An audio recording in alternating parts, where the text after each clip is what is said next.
Wow, hello my people. Thanks for subscribing to my channel.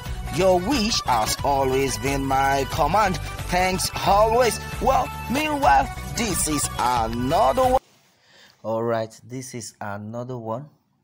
EndSARS Ipob saga. Buhari security forces in trouble as ICC receives information on crimes.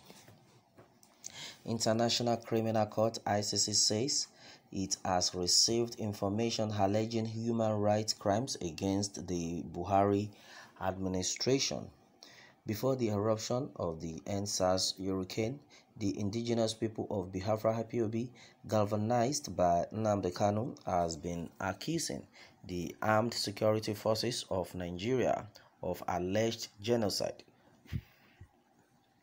Driving home its point, Ipob recently sent a petition to the Special Rapporteur for Extrajudicial Summary or Arbitrary Executions at the United Nations Agnes Calmard. Okay, behold the material chronicized claim alleged human rights abuses perpetrated against Biafrans in Nigeria sent to the UN, official which appears to have found its way to the ICC also. ICC investigates and, where warranted, tries individuals charged with the gravest crimes of concern to the international community: genocide, war crimes, crimes against humanity, and the crime of aggression. The court is participating in a global fight to end impunity, and through international criminal justice, the court aims to hold those responsible accountable to their crimes and to help prevent these crimes from happening again. But it cannot reach these goals alone. As a court of last resort, it seeks to complement, not replace, national courts governed by an international treaty called the Rome Statute. The ICC is the world's first permanent international criminal court.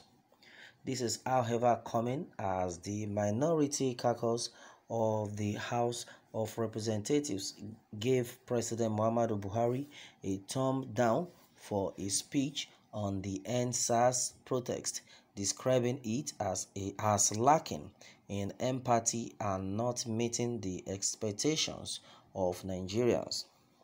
Similarly, former Deputy National Publicity Secretary of All Progressive Congress APC, Buhari's party, Timi Frank, describes the president's national address in response to the ongoing protest against police brutality as an insult upon injury inflicted on Nigerians by his bad policies and harsh socio-economic conditions.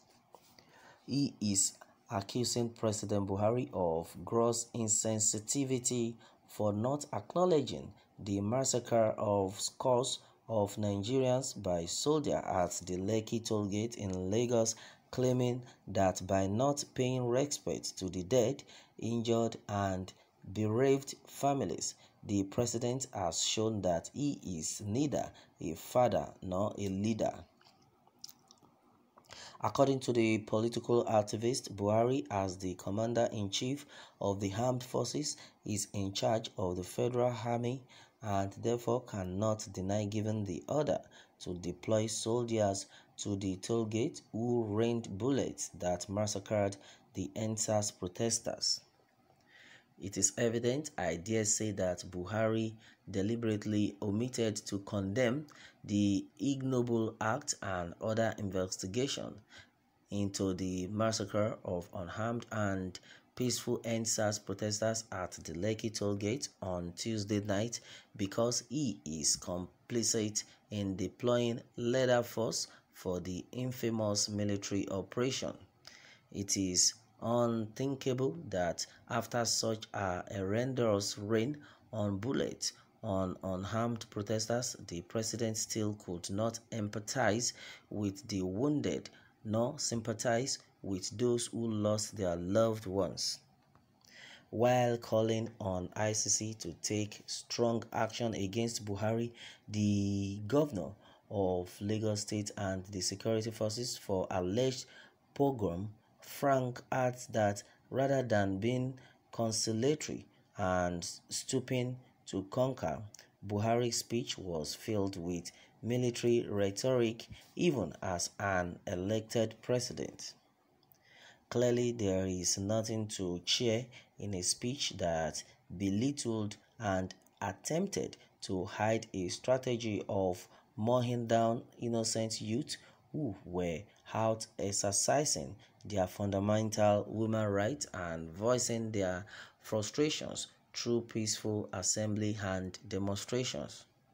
Beside the speech was laced with threats and condescendingly vexatious ideas say that Buhari's speech poses more threat to national security than the peaceful protest they forcefully dispersed with high-caliber military arms and ammunition, he says, lamenting that President Buhari was more concerned about increasing the salary of policemen and other armed security agencies while neglecting to talk about compensation for youth killed or maimed for life at the Lekki toll gate.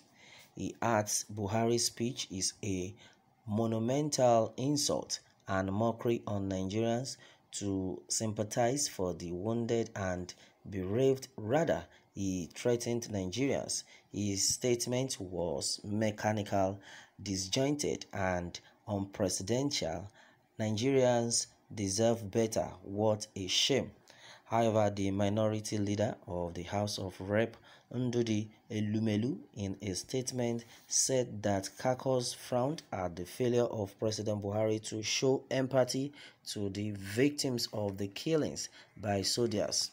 The minority caucus in the House of Representatives has reviewed the Thursday speech by President Buhari on the protests across the country and submits that the address did not meet the expectation of most Nigerians. All right, and a lot have been said so far on this one.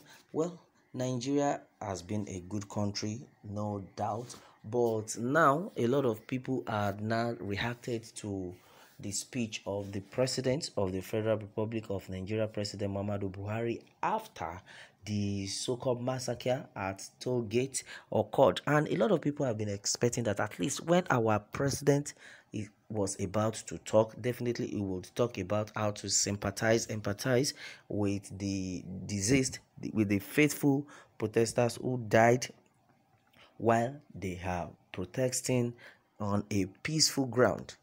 You can imagine, and a lot of people expected more from the president, but the president never made mention of any. And now he has been accused of the main person who sent soldiers to massacre, killed the Nigerian youth, which is very, very wrong. And a lot of people have made the conclusion that anyone who had done that definitely will be brought to book, and that is what is on ground right now. Well, let me have your take on this one, and remember to subscribe for more updates. Thanks and God bless.